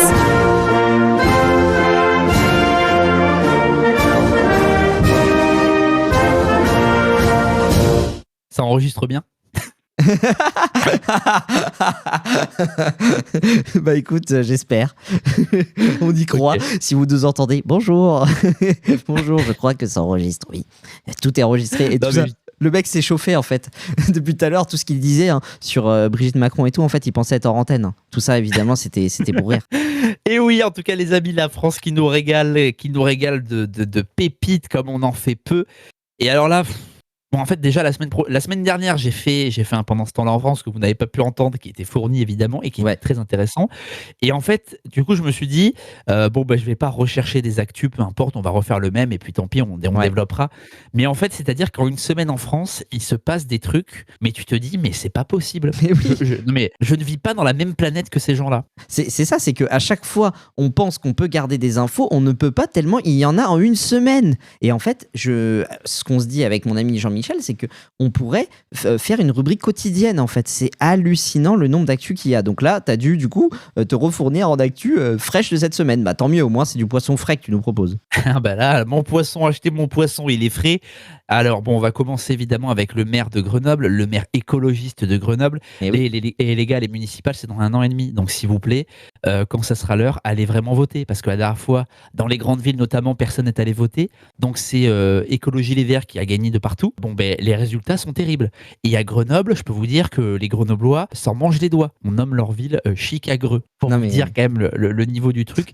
Et alors là, Éric Piolle, le maire de Grenoble, s'est encore illustré sur France Info en disant qu'il faudrait trouver un modus vivendi avec les dealers. Alors si vous n'avez pas fait latin en 5e, modus vivendi, ça veut dire une manière de vivre. Donc en gros, il a dit que le problème c'était pas franchement les dealers, le problème c'est qu'il fallait trouver un moyen de cohabiter avec eux. Et pour ce faire, il a demandé direct après un référendum sur la légalisation du cannabis en disant, comme Sébastien Delogu, donc le député LFI de Marseille, qu'il avait déjà dit, on en avait parlé dans un précédent podcast, qu'il fallait laisser en gros la vente aux dealers puisque c'était des professionnels du secteur. Alors ce qui est très marrant, c'est que moi j'applaudis Éric Piolle des deux mains, bravo, il veut faire un référendum. Moi je trouve ça génial. C'est marrant parce que depuis 20 ans, là, on va bientôt fêter la 20e année, on n'en a pas eu. Donc moi, je trouve ça bien. Mais j'ai une question. Si Éric Piolle, par exemple, il gagne son référendum dans sa ville tout seul, il peut pas... Tu sais que ça se joue pas que dans ta ville, le fait que le cannabis soit légalisé. Donc ça, c'est le premier point. Et deuxième point, ça me fait penser... est-ce qu'on pourrait pas dire qu'un dealer égale un rat? Donc là, il est en train de déraper et complètement fou, Trotsky. Non, mais regardez, les écologistes nous ont déjà fait, il me semble que là, pour le coup, c'était à Strasbourg ou à Mulhouse, il fallait cohabiter avec les rats, les surmulots, etc. Il faut cohabiter avec eux, il faut pas les éradiquer. Donc les dealers, c'est pareil, il faut cohabiter. Donc est-ce qu'au final, eux, ils veulent pas ils veulent cohabiter avec tout le monde? Mais est-ce que vous pourriez aller cohabiter plus loin, en fait, pour aller cohabiter dans un autre pays, par exemple? Est-ce que... Non mais moi tu sais que ça c'est une de mes plus grandes envies, c'est vraiment être toute cette caste donc politique et les gens qui votent avec eux dans un coin de la France, évidemment avec des frontières, des barbelés. Donc on met LFI, tous les woke, tous les pro-immigration, on leur donne la Creuse parce que c'est mieux. Parce que j'ai la flemme de leur donner des endroits où il y a des belles cathédrales et tout, ça me casse les couilles. On met des barbelés, des murs comme ça, et donc ils vivent entre eux, donc comme ils le souhaitent, avec le SMIC à 3 000 €, avec des droits à la paresse, avec on travaille pas, avec des dealers, avec des rats, avec plein d'immigrés et avec évidemment tous les festivals woke possibles et inimaginables. Et on regarde combien de temps ça tient avant qu'ils essayent de franchir l'autre côté du mur et les barbelés. On regarde. Non mais c'est plutôt intéressant, je trouve, comme idée. Bon, est-ce que ça va se faire? Je pense pas que ça soit dans les projets de Macron. Bon, en tout cas, ça c'était le maire de Grenoble, Éric Piolle, qui s'est encore magnifiquement illustré. Et alors là, les amis, on file au ciné.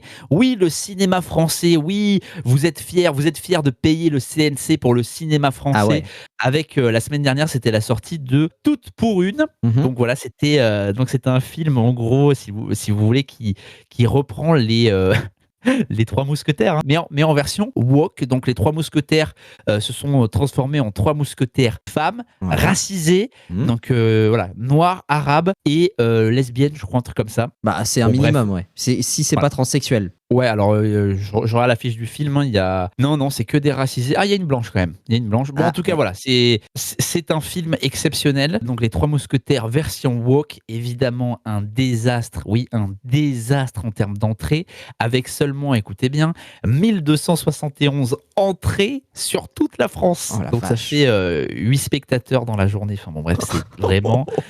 une merde énormissime. Mais alors là, vous allez me dire, les amis, oui, mais des merdes, il y en a plein qui sortent au cinéma. Ça, oui, on te confirme. Oui, ça, je te dis oui. Ce qui est intéressant, c'est le budget du film. Et figurez-vous, chers Français qui n'êtes pas allés au cinéma voir Toutes pour une, eh bien vous avez financé ce film. Bien sûr. Oui, on vous a violé. Je n'ai pas peur des mots. On vous a violé, oui, puisque le film avait un budget de 10 millions d'euros.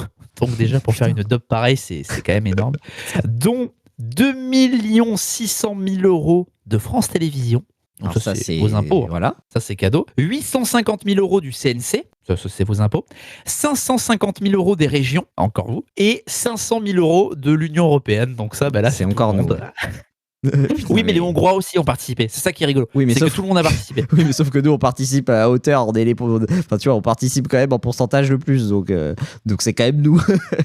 Donc, tout ça pour vous dire que vous avez payé évidemment le film Walk Toutes pour une. Donc, moi, je vous propose de filer dans le pâté le plus proche de chez vous et de ne pas payer l'entrée, d'aller voir le film. Parce que, non, attends, le temps, c'est de l'argent. Moi, je vous conseille de ne surtout pas dépenser votre temps dans cette merde. En revanche, si vous voulez un petit peu vous battre idéologiquement, donc ça pourra être l'objet d'une rubrique action, mais là en fait vous pouvez écrire à votre responsable de la région, là je sais plus comment ça s'appelle, merde, j'ai oublié. Bon bref, c'est pas des... Bon, il y en a trop de toute façon. Ouais, c'est ça. Conseiller régional, c'est ça, conseiller régional, voilà. Exactement. Et bah vous pouvez lui dire pourquoi on finance cette merde en fait. Merci de répondre. À hauteur de 500 000 euros. Enfin, bon, exactement. C'est vraiment la folie. Un jour, pendant ce temps-là en France, je vous ferai une rubrique entière sur tous les films de merde qu'on a financés en France durant. Allez, même pas. Tu sais quoi, je vais même pas faire durant une année, durant 6 mois. Et vous allez voir que votre argent part dans des choses les plus inutiles du monde et ça nous fait un super tremplin puisque cette semaine l'État français, les mecs ils savent plus où trouver de l'argent, comme ils peuvent pas augmenter les impôts sans se faire censurer, ils se demandent comment on va faire pour trouver de l'argent et ils ont eu 2 idées incroyables. La première, faire travailler les actifs pendant 7 heures gratuitement. Voilà, ça c'est gratos, vous travaillez gratuit pendant 7 heures, vous n'êtes pas payé, c'est comme ça. Soit du bénévolat, soit de la solidarité, soit de l'esclavage, vous choisissez ce que vous voulez, sachant que vous n'avez pas voté pour ça. J'enlève la possibilité de la solidarité, donc c'est du bénévolat ou de l'esclavage, comme vous voulez. Et alors l'État a aussi proposé de taxer les retraités les plus aisés à partir de plus de 2 000 euros par mois. Alors là, je t'avoue que j'ai été très très surpris de cette idée, parce qu'il faut savoir que évidemment les retraités c'est l'électorat de Macron, hein. C'est vraiment l'électorat qui vote à 100% pour Emmanuel Macron. Ouais. Donc j'ai été très très surpris de cette idée-là, qui ne sera évidemment pas mise en place pour des raisons évidemment électorale. D'ailleurs, vous avez vu, les partis d'opposition se sont tout de suite mis vent debout contre cette idée. Pas contre l'idée du travail gratuit pour les actifs pendant 7 heures. Non, mais pour les retraités, là, tout le monde a été vent debout. Non, mais ces gens-là ont cotisé toute leur vie. Non. Bon, ils oublient de dire évidemment qu'ils ont cotisé, oui, toute leur vie, mais à hauteur de genre 5%. Les mecs gagnent 200% de ce qu'ils ont cotisé, mais ça, c'est un autre sujet. Oui. On en avait malheureusement parlé dans le podcast précédent. On avait parlé évidemment des retraites. Va falloir qu'on Et on n'était pas d'accord du tout. Comme quoi, vous savez que des fois, on a des points de désaccord, et là, c'est un de nos points de désaccord en particulier. Mais bon, bref, là, on a déjà fait tellement de contenu que putain, il faut qu'on se concentre. Allez, la retraite, on verra plus tard. Exactement. Donc, non, ça, c'était voilà les idées un peu de l'État français cette semaine, hein, pour vous dire comme quoi on finance à hauteur de 10 millions d'euros un film woke inclusif de merde, et on cherche en fait à côté du fric et à taxer des Français honnêtes. Donc, est-ce qu'on pourrait pas se dire que peut-être les 10 millions d'euros pour Toutes pour une, on pourrait pas les mettre, je sais pas moi, dans autre chose de bien plus utile. Oui, mais bon. Ça, tu sais bien que c'est comme les taxes écologiques, les ZFE, les trucs comme ça. Évidemment que l'argent n'est pas utilisé pour nous, notre bien-être, notre sécurité, nos loisirs, etc. Tout ça, c'est du vol d'argent. Puisqu'il y a des gens, quand tu fais un budget là, à 10 millions d'euros, il y a des mecs qui s'en sortent très très bien financièrement. Ne croyez pas que tout ça c'est utilisé pour payer les décors, hein. On paye grassement les acteurs, grassement le réalisateur, grassement tous ses assistants, machin. On a des avantages de fonctions, de trucs comme ça. Il y a plein d'arnaques, hein. Ça c'est tout un sujet. Le monde du cinéma c'est un très très très très grosse arnaque aussi. La cérémonie d'ouverture des JO qui nous a coûté une couille, je peux vous dire que les salaires étaient très très haut, hein. Vous inquiétez pas, Thomas Joly, il n'a pas pris 1 500 € pour la cérémonie d'ouverture des JO. Mais ça, va falloir qu'on en fasse un épisode complet, peut-être un hors-série un jour. En tout cas, on va s'en occuper. Ça et le Covid, là, c'est bientôt l'anniversaire, franchement. Ouais, faut le faire. Bon, on a trop de choses à faire, c'est tout le problème. En tout cas, on file maintenant du côté de Saint-Étienne. Alors là, vous qui nous écoutez, asseyez-vous. Voilà, asseyez-vous, prenez un petit verre d'eau. Handicapé violé dans les toilettes d'un centre commercial, donc c'était il y a quelques semaines. Le vigile ayant révélé la vidéo vient d'être condamné à verser 500 € de dommages et intérêts à Abderrahmane Anouche, Algérien sous OQTF, mis en examen pour ce viol aggravé. Donc je ne sais pas si vous êtes tombé sur la vidéo. Ce qui est bien, c'est que sur X, il n'y a plus de censure, donc vous allez pouvoir voir tout, peut-être même ce que vous n'aimeriez pas voir. Ouais. Et cette vidéo a été incroyable. Évidemment, tous les médias mainstream n'en ont évidemment pas parlé. Bah non, donc c'était un jeune handicapé dans un centre commercial qui est allé aux toilettes. Et il y a un putain d'Algérien qui est arrivé et qui l'a violé dans les toilettes. Et la vidéo est sortie sur X. Et c'est grâce en fait au vigile du centre commercial que la vidéo est sortie. Et donc ce vigile-là a été condamné donc à indemniser le violeur. Mais j'ai envie de vous dire, vous voyez que la justice, ça peut aller très vite. Tu vois ? C'est la preuve, hein. Au final, on peut condamner vite les gens, hop, leur foutre une amende, ça peut aller très vite. Mais j'avais déjà évoqué ce truc-là. Crépol, il y a des, il y a des gens d'origine étrangère, en tout cas de racines étrangères qui viennent poignarder Thomas. Hop, on lui met un coup de couteau. Du coup, les amis de Thomas et leurs potes, des potes, ils vont dans la banlieue pour dire vous ferez pas la loi chez nous. Qui ont été les premiers condamnés ? Est-ce que c'est ceux qui ont tué Thomas ou c'est ceux qui sont allés mettre la pression dans les banlieues ? C'est les Blancs qui sont allés mettre la pression dans les banlieues. Pareil. Le Puy du Fou maintenant, oui, le Puy du Fou, vous le connaissez évidemment, c'est le meilleur parc d'attractions du monde, donc c'est un parc incroyable avec plein de spectacles sur la France, etc. Le Puy du Fou exclu du pass culture. Alors qu'est-ce que c'est le pass culture, Trotsky ? Bah, c'est encore un moyen de te voler ton argent. Ah, voilà. Alors il me semble, mais tu vas me corriger, tu vas compléter, en fait c'est pour que les lycéens aient accès à la culture, c'est-à-dire qu'ils puissent acheter, je sais pas, une BD, un manga, voir du théâtre, de l'opéra, etc. On leur donne un petit chéquier, vous savez, comme les chèques de Noël que vous avez des fois à votre boulot, si vous avez un boulot. Et en fait, on leur dit, bon, bah, avec ça, tu as le droit de t'acheter des activités culturelles. Et visiblement, on n'a pas le droit de faire toute la culture qu'on veut. Est-ce que j'ai été complet ? Exactement, le Puy du Fou qui a donc été écarté du pass culture. Mais par contre, on apprend grâce pour le coup aux députés. Donc vous voyez, vous payez vos députés très très cher, mais des fois, on apprend des choses quand même. Une fois par an. Voilà, donc le Puy du Fou a été exclu du pass culture. En revanche, pass permet d'acheter Libération, permet d'acheter l'Humanité et permet même d'accéder à la fête de l'Humanité. Donc voilà, magnifique. Donc on ne sait pas évidemment pourquoi le Puy du Fou est écarté du pass. En tout cas, j'ai vu Rachida Dati, la ministre de la Culture, qui a dit alors là, on va s'en occuper. Hein. Ouais, alors ce qui est très drôle, c'est qu'il y a eu deux choses. C'est que cette question a été posée à l'Assemblée. Parce que tu sais, les mecs, ils doivent bien parler de trucs 9 heures par jour, donc il faut bien s'occuper. Et il y a quelqu'un qui a dit, je comprends pas pourquoi le Puy du Fou n'a pas été autorisé. On lui a répondu, oui, mais c'est un parc d'attractions, c'est un spectacle, c'est divertissement, c'est pas vraiment culture. Et en fait, quand on regarde absolument tous les autres parcs et tout, c'est ok. Il y a que celui-là en fait qui est pas autorisé. Et ensuite, pour parler des médias, donc Libération, c'est ça va. L'Humanité, c'est bon. Donc tout ce qui est extrême gauche, c'est bon. Le Figaro, on peut pas. Par exemple, lire le Figaro, lire un journal qui est quand même pas complotiste. Enfin, les mecs, c'est quand même de la droite tranquille, hein, le Figaro. Pardon, le Figaro, ça dort bien. Hein. Et ben, t'as pas le droit. En gros, ça peut pas être ta culture de lire le Figaro. Enfin, vous imaginez, en fait, les lycéens, on les oblige à lire soit l'Humanité, soit Libération, et pas le Figaro. Vous voyez comment l'école n'est plus une école, mais une machine à propagande, vous voyez bien. Ah, c'est incroyable, la machine à propagande de l'école. On en parle évidemment depuis le début de ces podcasts-là, mais alors là, c'est preuve est faite, encore une fois, j'ai envie de dire.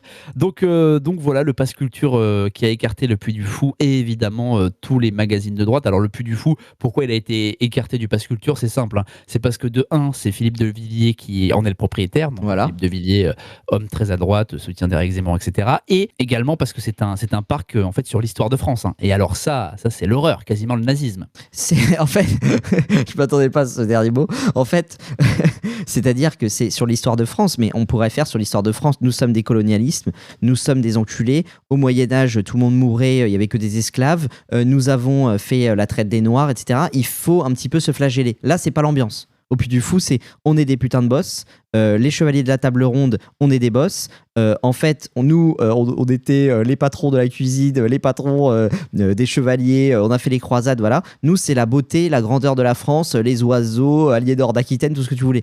Là, nous, ce que la France veut financer, c'est comme quoi on a été très méchants, on est des cons et voilà. Et maintenant, il faut des racisés. Et tu vois, ce qu'on reproche au Puy du Fou, c'est que malheureusement, dans les spectacles de gladiateurs, etc., qui refont l'Empire romain, les héros ne sont pas noirs, les héros ne sont pas gays, donc ça ne va pas. Exactement, c'est tout le problème de la France. De toute façon, on est obligé de s'excuser en permanence de ce qu'on a fait il y a 500 ans. C'est ça. Et comme pour l'instant l'idéologie gauchiste domine, mais de moins en moins, c'est encore malheureusement d'actualité. Enfin voilà pour le petit tour de France des petites dingueries. On aurait pu, franchement, je vous le dis, j'aurais pu en rajouter beaucoup plus, mais c'est vrai que là, je vois le temps filer depuis tout à l'heure. Je me dis que là, on va faire un podcast de 3 heures si ça continue. C'est ça. Donc, vous inquiétez pas, la semaine prochaine, à mon avis, le podcast, la première partie sera un tout petit peu moins longue, donc on aura le temps de faire le tour de France des dingueries. Et je peux vous dire qu'il va y en avoir encore. Vous allez être servi. De toute façon, c'est ça. On sait pas ce qui va se passer la semaine prochaine. On sait déjà que la rubrique sera remplie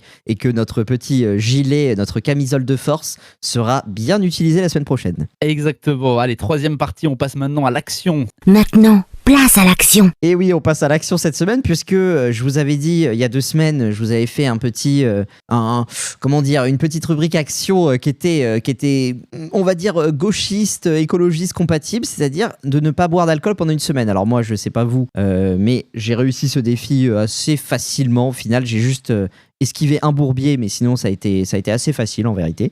Et du coup, je me suis dit pour compenser, là je vais vous faire un truc beaucoup plus vénère parce que c'était un peu facile, j'ai trouvé, de ne pas boire d'alcool pendant une semaine.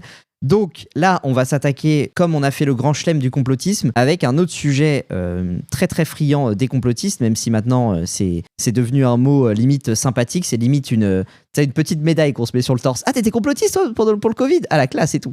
Voilà. Donc oui, là, c'est un peu ce que j'allais dire. Complotiste, en fait, si vous voulez, c'est des gens qui ont raison un peu avant tout le monde. Ouais, c'est un peu ça. Bon, évidemment, il y a de tout. Il y a à boire et à manger dans les complotistes, mais là, pour le coup, dans tous les sujets qu'on a traités, c'est plutôt des choses sérieuses. Et le dernier thème qu'on va traiter, c'est également extrêmement sérieux. Il s'agit de la monnaie numérique et en particulier de l'euro numérique. Alors, j'ai pris une source la plus mainstream possible, j'ai pris BFM TV. BFM TV, il y a 1 an, ils nous ont fait un petit article sur justement la phase de test qui est enclenchée de l'euro numérique. Je vais vous lire un petit extrait pour vous prouver que tout ça est extrêmement sourcé, c'est totalement officiel. Alors, c'est Christine Lagarde qui parle. Christine Lagarde, qui c'est la présidente de la BCE. Elle a dit que le lancement de la phase préparatoire, donc commencé le 18 octobre, donc pas de 18 octobre dernier, mais il y a 1 an, pour réaliser des tests sur l'euro numérique. Nous devons préparer notre monnaie pour le futur. Voilà ce qu'elle a dit. Et cette phase va durer donc 2 ans jusqu'en 2025, donc novembre 2025. Et alors, ce qui est génial, c'est qu'en fait, ils nous disent que l'euro numérique reprendra certaines caractéristiques du Bitcoin, alors que normalement, c'était un truc très dangereux. Attention, ça finance les terroristes. Ah bah tiens, finalement, on fait pareil. L'euro numérique sera accessible partout et gratuitement. Ah, ben ça c'est génial. Et en fait, même en ligne et hors ligne. Tiens, c'est très marrant. Donc là, moi directement, je me dis, mais oui, mais niveau confidentialité, chacun va voir nos transactions parce que là, c'est qu'un compte internet. C'est pas comme l'argent liquide où en fait, mon billet de 20 €, on saura jamais à qui je l'ai donné. Eh bien là, ils nous disent, non. Là, les formes actuelles de paiement et les paiements hors ligne garantiront la protection de la vie privée des citoyens, assure les décideurs européens. Donc faites-leur confiance, ils ont toujours voulu votre bien. CF, les 3 milliards de doses de vaccins qu'ils ont achetés pour au final en jeter 2 milliards, on n'en a jamais consommé autant. Et bien là, ils vous disent, ah si, l'euro numérique, rassurez-vous, ce sera vraiment pour votre bien. Donc est-ce qu'on doit les croire ? Je ne sais pas, moi je pense qu'il faut toujours être méfiant. Et là, si vous dites, bon ça y est, Trotsky là il a abusé, autant j'ai souscrit à ces théories précédentes du podcast, autant là il abuse, je vous rappellerai l'affaire des truckers du Canada. Est-ce que, mon ami Jean-Michel, je pense que oui, tu te souviens de cette affaire des truckers du Canada? Oui, c'était pendant le Covid. Je crois que Trudeau voulait vacciner l'ensemble des routiers canadiens parce que comme ils étaient en contact avec leur cabine. Et oui, il y a beaucoup de contacts quand tu es dans ton camion toute la journée. C'est ça, donc eux, ils ont créé ce qui est arrivé en France juste après, qui est les convois de la liberté. C'est ça. Et en gros, ils ont bloqué toutes les routes du Canada, quoi. Exactement. Et donc, qu'est-ce qui s'est passé? Le Canada, donc nous, en France, quand il y a des manifestations gilets jaunes et tout, on tire au flashball. Qu'est-ce qu'on fait au Canada? Eh ben, on a fait un truc encore plus pervers, c'est-à-dire qu'ils ont pris les comptes de tous ceux qui ont participé au convoi de la liberté, de près ou de loin. Il y avait des mecs, c'était juste des soutiens, et ils ont gelé leur compte en banque. Je répète, geler leur compte en banque. Ça veut dire que tu as ton compte, tu as ta carte bleue, et tu ne peux plus faire de transactions. Tu ne peux plus faire de virements. Tu ne peux plus payer sur Internet. Tu ne peux plus payer sur un terminal de paiement avec ta carte bleue. Ils ont gelé les comptes des mecs. C'est-à-dire, en gros, on te laisse crever. Parce que si, par exemple, tu as besoin de t'acheter à manger pour te nourrir, petit exemple, tu ne peux plus payer. Si tu n'avais pas de réserve d'argent liquide, les mecs, ils seraient morts comme ça dans la rue, on n'en a rien à foutre. Enfin, vous imaginez à quel point on en est, et ça n'a pas fait les gros titres de la presse, alors que c'est totalement documenté. Ils ont gelé des comptes en banque de gens normaux. Non mais on imagine ou pas ? Non mais vraiment, quand c'est arrivé, mais c'est vrai qu'en fait, le problème c'est qu'il se passe tellement de trucs dans le monde que beaucoup de gens oublient en fait. Et mais oui, normal, moi ça, le convoi de la liberté, ça, je l'ai évidemment pas oublié au Canada, puisque je me souviens de routiers canadiens en pleurs, qui ne pouvaient même pas s'acheter une bouteille d'eau. Et oui. Donc il y a dû avoir un élan de solidarité avec des gens dont le compte n'a pas été gelé, qui sont venus sur les routes pour filer à bouffer, etc. Enfin, c'était une folie. Trudeau a été un véritable tortionnaire. Mais oui, mais vous imaginez, priver d'argent les gens de leur argent. En fait, c'est-à-dire que ton argent ne t'appartient plus. C'est ça derrière, en fait, le message qu'on t'envoie. Ah, t'as cotisé. Au milieu de tes 50% de taxes, au milieu de ta participation écologique, au milieu de tes impôts, au milieu entre ton salaire brut et ton salaire net, au milieu de tes charges, t'as réussi à amasser un peu d'argent. Et ben moi, j'ai le pouvoir, l'État, j'ai le pouvoir de te le bloquer. Voilà, et je te fais un énorme fuck, je te dis non. Tu n'auras même pas accès à ton argent parce que tu as décidé de ne pas vouloir te vacciner en tant que routier parce que tu allais contaminer beaucoup de gens, notamment ton pommeau de vitesse et ton volant. Voilà, tu n'auras pas le droit d'utiliser ton argent. Enfin, vous imaginez la dinguerie. C'est pourquoi, en partant de ce postulat-là de l'euro numérique, ça y est, hein, la présidente de la BCE nous dit que c'est parti, que ça va être génial, que c'est hyper important, que ça évitera les transactions non tracées, parce qu'à chaque fois, c'est toujours, bien sûr, sous prétexte de raisons absolument nobles. Hein. C'est pour éviter les financements terroristes, pour éviter les financements pédophiles. C'est toujours ça. Hein. C'est toujours pour votre bien, vous inquiétez pas. Eh bien, qu'est-ce qu'ils vont faire ? En gros, là, vous avez remarqué, dans vos caisses de supermarché, que ce soit même sur Internet, que ce soit dans plein d'endroits où on ne peut payer qu'en carte bleue. Vous voyez bien qu'on vous pousse à abandonner l'argent liquide. Le billet de 500 € est quasiment plus disponible parce que on veut que vous payiez en carte bleue. Pourquoi ? Parce que déjà, on voit qui paye quoi exactement, tout simplement. Là, moi, sur ta carte bleue, c'est-à-dire que l'État peut demander à ta banque qu'est-ce qu'il paye où, à quelle entreprise, quand, combien, etc. Facile. Alors que l'argent liquide n'est pas traçable. C'est pourquoi la mission du jour, vous avez compris le pourquoi je vous faisais faire ça, mais maintenant je vous donne la mission concrète. Je vous demande cette semaine, c'est franchement assez facile, mais je sais que notamment parmi les jeunes, là, je sais que ce sera beaucoup plus difficile parmi les jeunes, de faire 2 transactions en liquide. Voilà, c'est quand même pas hyper difficile. Si c'est à des petits commerçants, c'est encore mieux. Parce que eux, ils seront vraiment contents, alors que si vous faites à une grande enseigne, si vous payez à la Fnac, eux, je sais qu'ils mettront ça dans leur caisse et ce sera comptabilisé. Alors que si vous payez votre fromager, votre poissonnier, votre boucher en liquide, il fera ce qu'il veut de ce billet de 20 €. Ça se trouve, il rachètera un truc et hop, ça passera pas par les taxes à 50% qu'on lui impose pour essayer de le faire crever et que ce soit que les grandes chaînes qui survivent à la fin, comme Amazon d'ailleurs, qui a tué quasiment tous les commerçants locaux dans les centres-villes. Et c'est pour ça que dans les centres-villes, maintenant, tout est mort. Non mais en plus, les gars, on est fin du mois, donc là, tout le monde va recevoir son salaire très très bientôt. Donc, recevez votre salaire, payez votre loyer, et puis filez à la banque, hop, vous retirez 150 balles, et vous vivez comme ça. Le lundi, vous retirez 150 balles, vous avez 150 balles pour la semaine si vous voulez. Enfin, 150 balles, ouais. Ça dépend de votre niveau de vie. Si vous gagnez 4 000 € par mois, vous retirez 300 balles. Vous voyez ce que je veux dire ? Et ça va en plus de, comme le dit très bien Trotsky, de favoriser donc nos commerçants locaux qui vont peut-être, grâce à ce petit billet que vous allez leur tendre, le mettre dans leur poche, et c'est toujours ça que l'État n'aura pas. Voilà, donc ça, évidemment, ça c'est le truc le plus important. Mais vous allez voir que payer en liquide, ça y est, moi je m'y suis remis, payer en liquide, ça va vous permettre de beaucoup moins dépenser, ou en tout cas de contrôler vos dépenses. Et c'est vraiment bénéfique. Et oui, parce que à la base, on nous a vendu pas d'argent liquide, enfin moins d'argent liquide parce que la carte bleue. À la base, je rappelle le principe pour les plus jeunes d'entre nous qui nous écoutent, la carte bleue, on l'insérait, on mettait un code et tout. De là, on est passé à je passe ma carte bleue sur le comptoir, ça paye. Et là, on est passé à je paye avec ma montre. C'est-à-dire, hop, je frôle avec ma montre, Et là, on paye. Mais comment tu te rends compte de l'argent que tu dépenses ? Tu rentres chez toi le soir, t'as payé ça au bar, je sais pas, à Ikea,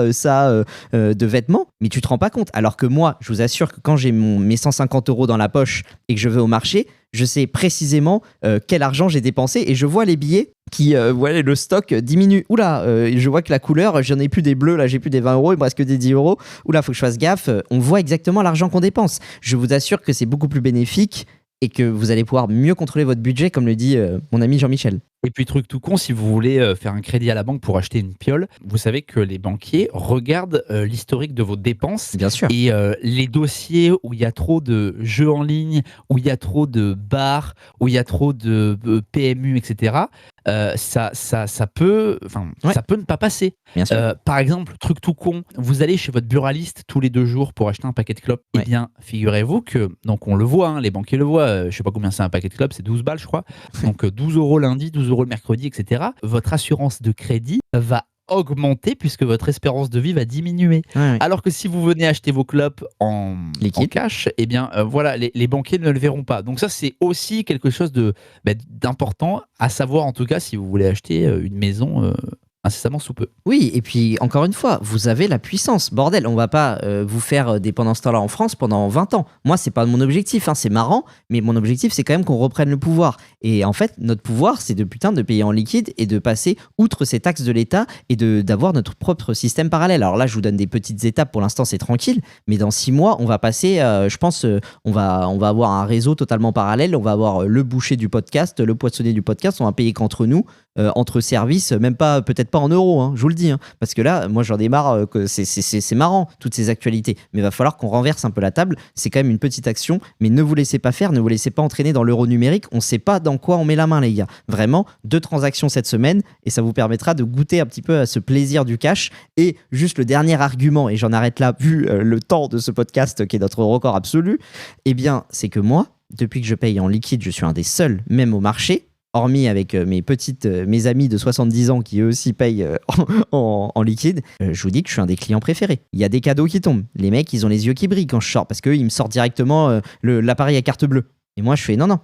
Et hop, je sors les billets. Les mecs, ils sont contents, ils me connaissent. Hein. Ah, c'est celui qui paye en carte bleue. C'est celui qui paye pas en carte bleue, justement. C'est celui qui paye en liquide. Et je vous assure que ça crée des affinités beaucoup plus rapides. Eux, ça leur fait vraiment plaisir de pas passer par cette putain de machine de merde avec tout comptabilisé. Croyez-moi. Donc, filez dans la banque la plus proche de chez vous, retirez un peu de cash et vivez selon les préceptes de Trotsky et de Jean-Michel Aplati. En tout cas, les amis, merci de nous avoir suivis pour ce podcast très très long. Mais bon, on a rattrapé ce qu'on n'a pas fait la semaine dernière. Hein, nous, on est comme ça. Nous, on est dans le rattrapage, si vous voulez. Donc, évidemment, on reviendra lundi prochain dès 18h sur toutes les plateformes de streaming et sur YouTube. Vous êtes de plus en plus nombreux d'ailleurs à nous écouter sur YouTube. Donc ça, c'est super cool. À mon avis, il y a des YouTube Premium là, qui sont tombés à toute patate. C'est clair. Donc surtout, abonnez-vous. C'est 100% anonyme. Hein. Personne ne va pouvoir voir que vous êtes abonné à ce podcast-là. Hein. Et oui, le petit pouce en l'air, et vous en parlez à tout le monde autour de chez vous. Et nous, on se retrouve la semaine prochaine. Ciao Trotsky, ciao tout le monde. Salut tout le monde, salut.